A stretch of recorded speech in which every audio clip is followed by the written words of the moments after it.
그런데 노아는 교회 오래 다니신 분들은 이미 다 압니다. 사회에서도 노아 정도는 다 알고 있습니다.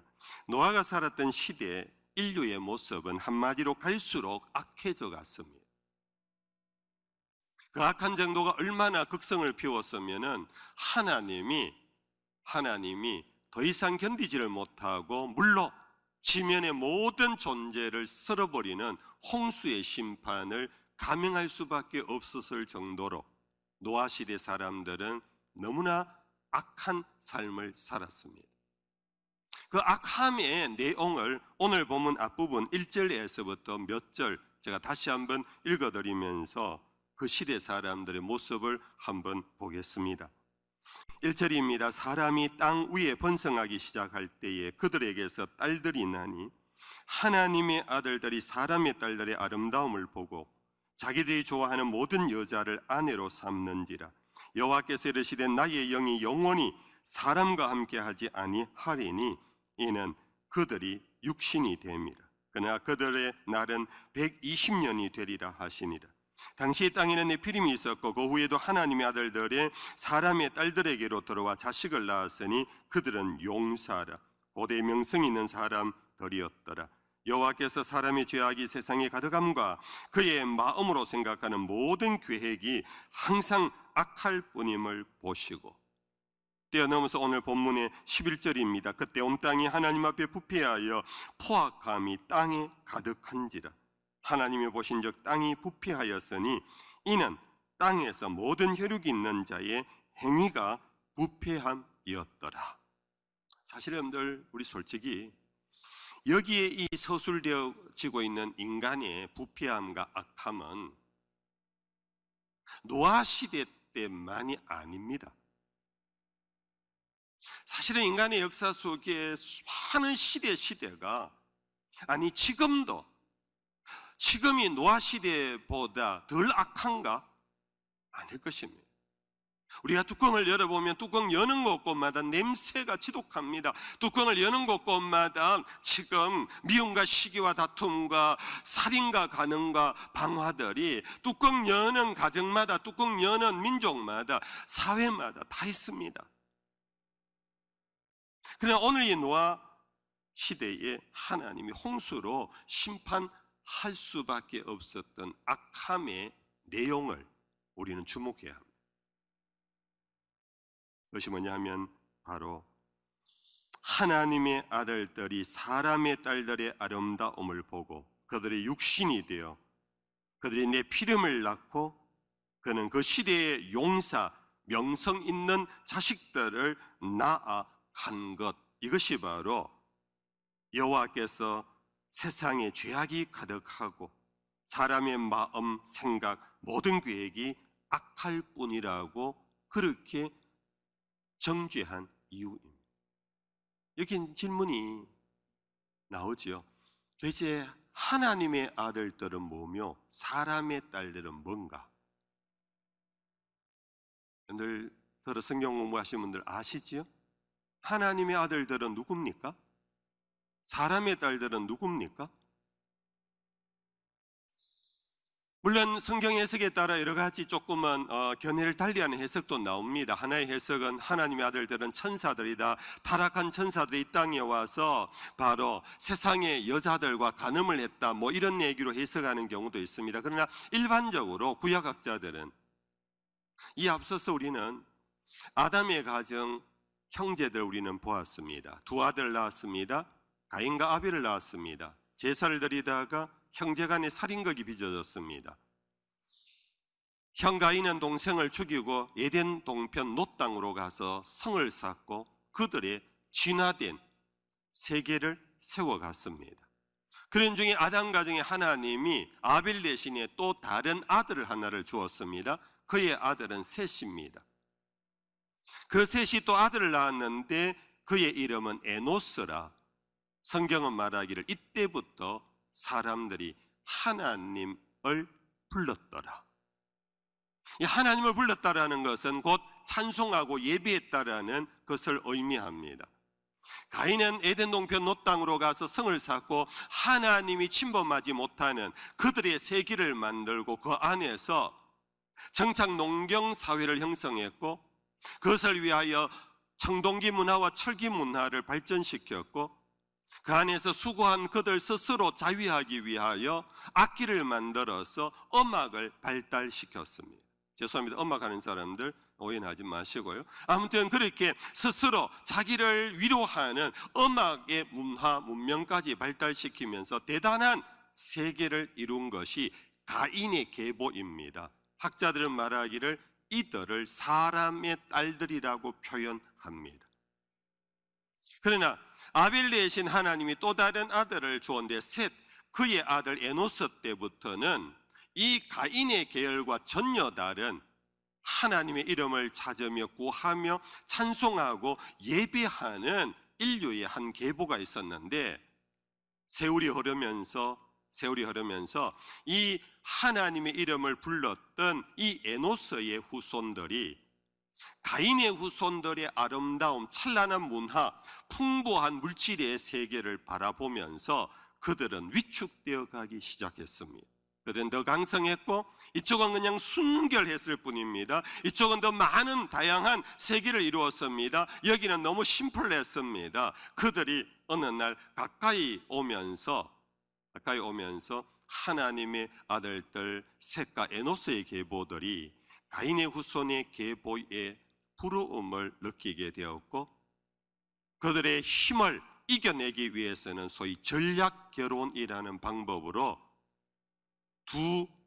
두 계열이 함께 혼합이 되어간 역사가 바로 노아 시대라고 학자들은 얘기합니다. 제가 나름 간단하게 정리했는데 이해가 되시리라 생각합니다. 여러분들, 하나님의 진노는 단순한 윤리 도덕 때문에 하나님이 지면의 모든 것을 썰어 버리려고 하는 그런 하나님은 아니십니다. 하나님이 여전히 아담을 찾으셨고 여전히 자기의 이름을 부르고 자기에게 예배하는 자를 기뻐하시며 셋과 에노스의 사람들 그들에게 복을 주시면서 함께 있기를 원하셨는데 이들이 오늘 보면 성경 제3절에 보면 그들이 육신이 됨이라 육체로 전략했다. 더 이상 영적인 하나님의 세계 하나님과의 교제를 원치 않았다. 그들은 육체로 전략해 버렸다. 그들이 계속 추구해 가는 것은 내 피림을 낳기를 원했고 용사들을 낳기를 원했고 그래서 고대의 명성 있는 자식들을 낳기를 원하는 가인을 쫓아감으로써 하늘을 잃어버린 시대가 바로 노아 시대로 그렇게 표현되어지고 있는 것입니다. 사랑하는 성도 여러분들, 오늘 우리가 살아가는 우리의 삶의 주변에, 아니 나 자신에게는 이러한 미혹, 유혹, 함정이 없을까요?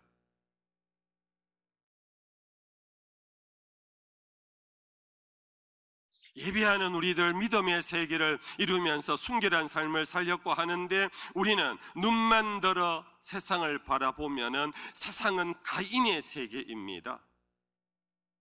정착 농경 시대에 오늘의 시대로 치면은 그들은 동맹을 맺고 있습니다. 그들은 연합하고 있습니다. 그들은 세력을 모으고 있습니다. 그들은 권력을 쥐고 있습니다. 그들은 많은 풍요한 것들을 누리고 있습니다. 믿음 때문에 예수의 마음을 온유와 겸손한 삶을 살아가는 우리는 믿음이 있을 때는 괜찮다고 그러는데 때때로 그들 속에 포위되어 있을 때 우겨쌈을 당하면서 우리는 넘어질 수밖에 없는 것이 우리들의 현실 아닙니까? 노아 시대의 사람들만이 하나님의 아들들이 사람의 딸들에게 빠진 것이 아니라 오늘 저와 여러분들 우리들의 삶 또한 마찬가지 그런 미혹이 있지 않을까요? 아니 벌써 미혹에 빠져 있을지도 모릅니다. 아니 벌써 두 다리 걸치고 살지 모릅니다. 아니 어떻게 보면 노아 시대의 사람들보다 더 깊이 사람의 딸들에게 전략적으로 이미 그들의 편에 서 있어서 한 번씩 교회는 오지만은 내 가치관과 내 삶의 방정식과 내 삶의 모든 문화가 세속에 완전히 물들어 버려 있는 우리 자신은 아닐까 한번 생각해 볼 기회로 삼으면 좋겠습니다. 성도님들, 북쪽이 핵무기를 갖고 있기 때문에 이 세계가 멸망하는 게 아닙니다. 지면의 모든 존재를 썰어버리신 하나님의 심판이 단순한 윤리 문제가 아닙니다. 단순히 도덕 문제가 아닙니다. 단순히 핵 문제가 아닙니다. 하나님의 사람들이 육체로 전략할 때 하나님은 견디지를 못한다는 것입니다.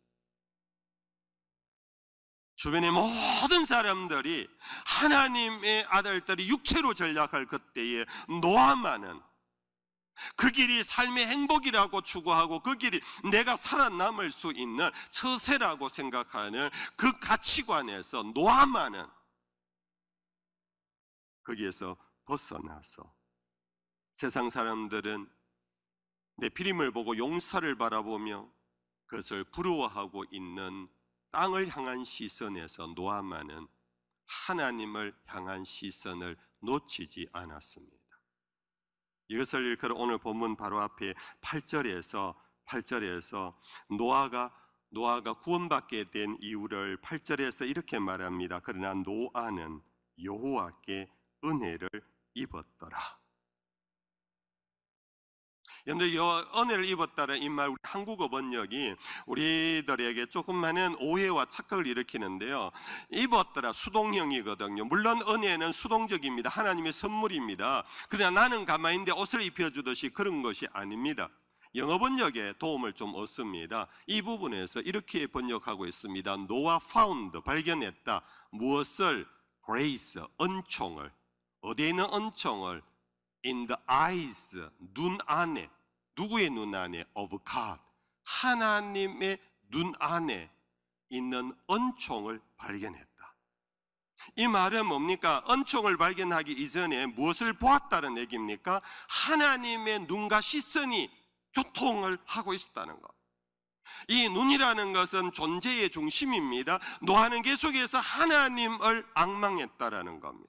세상은 변합니다. 세상은 많은 변화 속에 그들은 유익함을 누리고 있습니다. 그러나 노아는 아무리 생각해도 이것은 하나님의 사람의 길이 아니다라는 것을 알고 그는 하나님을 바라보는 중에 하나님의 눈 안에 있는 은총을 발견한 것입니다.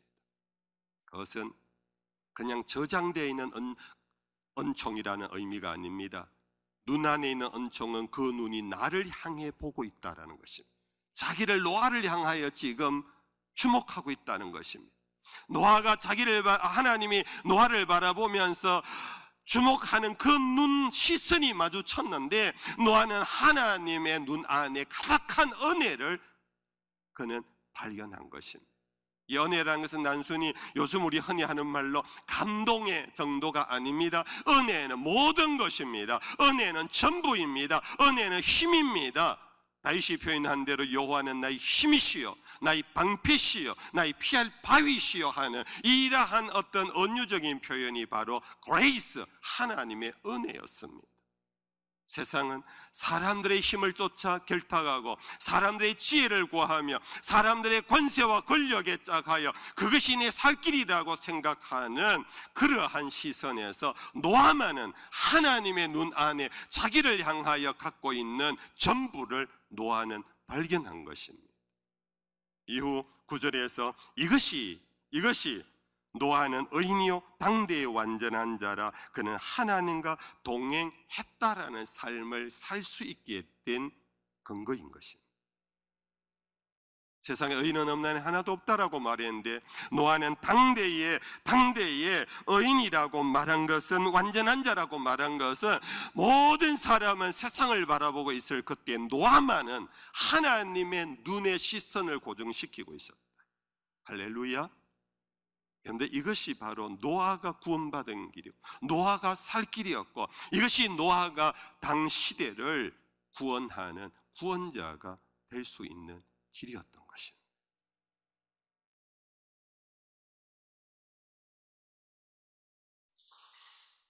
노아는 그 후 하나님의 명령을 받고 방주를 건조하기 시작했습니다.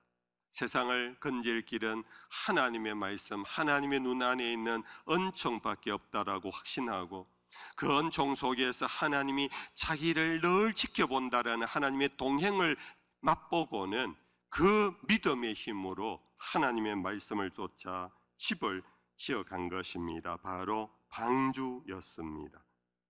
우리는 일반적으로 노아 방주는 120년 동안 지었다라고 일반적으로 알고 있습니다. 그것을 근거하는 본문, 가능성이 있는 본문은 오늘 본문 앞부분에 보면은 하나님이 진노하시는 중에 3절 말씀에 보면은 그들의 날은 120년이 되리라 한 이 말에 근거합니다. 즉 노아에게 심판을 명령하고 방주를 짓게 하고 난 다음에 심판이 시작되기까지는 120년이 걸렸다, 그렇게 해석하는 겁니다. 사실 실제로 이 하나님이 지으라고 명령한 방주의 규모가요, 노아와 그의 세 아들 그리고 각그 부인들 최소치 8명, 이 8명이 방주를 이 규모로 지으려면은 120년이 걸릴 수밖에 없을 정도예요. 우리 뒷장에 보면은 노아에게 이런 이 방주의 규모가 나오는데요, 거기 보면 15절에 이렇게 나와 있습니다. 내가 만들 방주는 이러하니 그 길이는 300규빗이요 너비는 50규빗이며 높이는 30규빗이라. 규빗은 남자 장정의 발꿈치에서부터 중지까지 길이인데 평균 한 50cm로 봅니다. 그러면은 300규빗이면 얼마입니까? 150m입니다. 배의 길이가 150m는 이거는 어마어마한 배입니다. 높이가 얼마입니까? 높이가 30규빗입니다. 높이가 15m입니다. 너비가 50규빗입니다. 너비가 25m입니다. 그보다 더 중요한 것은 120년 동안 이 배를 짓는 동안 세상은 노아를 찾아와서 뭐 하느냐? 하나님의 말씀이다. 그래, 우리가 큰일 날 짓을 했구나, 우리가 잘못했구나, 우리가 돌이키겠다고 와서 이 방주를 짓는데 협동한 사람이 단 한 명도 없습니다. 방주를 짓는 게 한 달, 두 달이 아닙니다. 1년, 2년이 아닙니다. 10년, 20년이 아닙니다. 120년을 지어가는 중에 예수님이 하신 말씀입니다. 누가복음 제 17장에 노아가 방주에 들어가던 날까지 사람들이 먹고 마시고 장가들고 시집갔다. 하나님의 화를 돋군 이들의 삶은 조금도 주저함 없이 계속 행진이었습니다. 하나님의 아들들이 육체로 전락하는 이 길은 조금도 중단됨이 없었습니다. 계속 갔습니다. 그런데 노아는 120년을 그러한 도도히 흘러가는 세상의 물결에 그가 역류하면서 이 하나님의 말씀을 순종하며 방주 짓는 것 자체가, 배 만드는 것보다 더 힘든 것은 사람들로부터 왕따를 당하는 겁니다. 얼마나 고독했겠습니까? 얼마나 외로웠겠습니까? 얼마나 바보 같은 생각이 들었겠습니까? 스스로도 그런 생각 드는데 사람들이 얼마나 손가락질 했겠습니까? 저 바보 멍청이, 아니 심지어 미친놈이라고까지 안 했겠습니까? 그들은 랄랄룰루 하면서 신바람을 내면서 즐겁게 살아가는데 노아는 방주 짓는다고 땀만 뻘뻘 흘리고 있습니다. 여러분들, 이것이 바로 노아가 하나님의 말씀을 받고 하나님의 눈 안에 있는 은총을 발견한 다음 하나님이 자기와 함께 하심을 맛본 믿음의 힘이 노아로 하여금 그렇게 살아갈 수 있게끔 했던 것입니다. 성도 여러분들, 오늘 우리에게 필요한 것이 이겁니다. 오늘은 우리는 설교를 통하여 아하 그렇구나 정도 우리가 잠시 한번 그런 어떤 감동받는 것으로 끝을 내며 우리는 또다시 노아 시대 사람으로 돌아갈 겁니다. 여러분들, 우리도 이 시간 우리가 정말 절실히 필요한 것은 우리도 파인드 해야 됩니다. 하나님의 눈을 마주쳐야 합니다. 그 눈 안에 우리를 향한 하나님의 사랑과 긍휼, 자비하심, 은총이 가득하다라는 것을 우리도 맛보는 경험이 필요합니다. 이것 없으면 우리는 다시 돌아가는 겁니다. 이것 맛없이는 이 예배 마치고 돌아가면 여러분들 죄송합니다. 여러분들 똑같이 노아 시대의 우리의 삶의 자리 그 이상으로 우리는 퇴락할지 모릅니다. 여러분들에게 축복합니다. 정말 하나님의 시선이 여러분들의 시선과 연결되기를 축복합니다. 그 안에서 우리를 향한, 여러분들을 향한 하나님의 놀라운 은총이 있다라는 것을 발견하고 경험하고 맛볼 수 있기를 축복합니다. 그래야 우리는 세상을 견뎌냅니다. 그래야 우리는 세상을 이겨냅니다. 그래야 우리는 세상을 향하여 우리는 영유할 수 있습니다. 사도 바울이 우리에게 한 말입니다. 너희는 이 세대를 본받지 말고 하나님의 선하시고 기뻐하신 온전한 뜻이 무엇인지 너희들이 알아. 하나님이 원하시는 산 제물로 너희 몸을 드리라. 너희 삶을 드리라. 너희 삶을, 이 세대를 본받아 거기에 합류하지 마라. 너희들은 그것을 그슬러 가야 한다.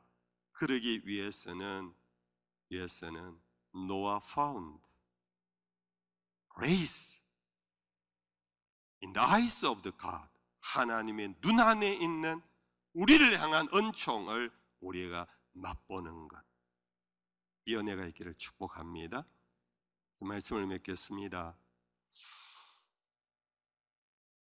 저는 이 경구를 참 좋아합니다. 전에도 한번 소개해 드렸습니다마는 우리가 세상을 살아가는 것을 경주라고 그럽니다. 그런데 여러분들, 우리는 저마다 경주에서 이기려고 합니다. 그런데 when we learn alone, 내가 홀로 경주를 하면은 그것을 일컬어서 It's called a race. 저 사람 참 달리기 잘한다 라는 정도밖에 평가를 못 받습니다. 그러나 when God runs with me, 하나님이 나와 함께 달려주시면 그때 그 인생을 일컬어 It's called grace. 은혜의 사람이라고, 은총으로 산다라고, 그렇게 우리는 불림받을 수 있다. 그런데 걸음걸음 혼자 달려가지 마십시오. 하나님이 나와 함께 달린다는 걸 늘 의식하십시오. 그것이 동행의식입니다. 그럴 때 우리는 세상을 보지 않습니다.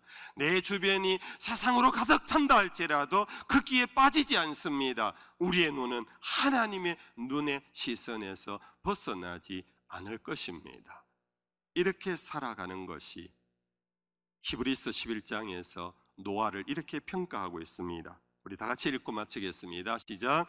믿음으로 노아는 아직 보이지 않는 일에 경고하심을 받아 경외함으로 방주를 준비하여 그 칩을 구원하였으니 이로 말미암아 세상을 정죄하고 믿음을 따르는 의의 상속자가 되었느니라. 믿음으로 노아는 하나님의 경외하심으로 방주를 짓는데 이 일 자체가 뭐냐? 세상을 정죄하는 거라. 세상을 정죄. 우리는 세상을 너무 쉽게 잘 정죄합니다. 저마다 다 선지자가 막 돼요. 저마다 다 고발자가 돼요. 그러나 여러분들, 우리는 하나님이 나에게 맡긴 말씀, 사명이 있습니다. 그 사명을 묵묵히 우리는 갑시다. 여러분들에게 하나님이 원하시는 삶의 길 묵묵히 갑시다. 남 비판하고 남 욕하고 그럴 시간이 없습니다. 여러분들을 향한, 각자를 향한 하나님의 뜻이 있습니다. 그 길을 하나님을 경외함으로 믿음으로 나아가는 그 자체가 세상을 정죄하는 거라. 우리는 북쪽이 핵을 무장했다고 해서 우리도 또 무장합시다 하는 분들이 있어요. 여러분들, 그러지 맙시다. 세상은 다 그런다 할지라도 우리 그리스도인들은 그러면 안 됩니다. 예수님 말씀하셨습니다. 예수님이 잡히던 날 밤에 로마 군병들을 끌고 오는 그들을 보며 분노했던 베드로가 칼을 빼어서 한 종의 귀를 쳐버렸습니다. 예수님, 베드로야, 네 칼을 칼집에 도록 꽂아라. 칼을 쓰는 자는 칼로 망하느니라. 노아처럼 여러분들, 우리가 걸어가야 할 믿음의 길이 있습니다. 하나님이 각자에게 준 사명, 그것을 가지고 우리가 묵묵히 걸어가다 보면 그 자체가 악을 정죄하는 겁니다. 그 자체가 어두움을 정죄하는 겁니다. 그 자체가 파괴자를 정죄하는 것입니다. 이 믿음의 길을 함께 걸어갈 수 있기를 주의 이름으로 축복합니다. 생명의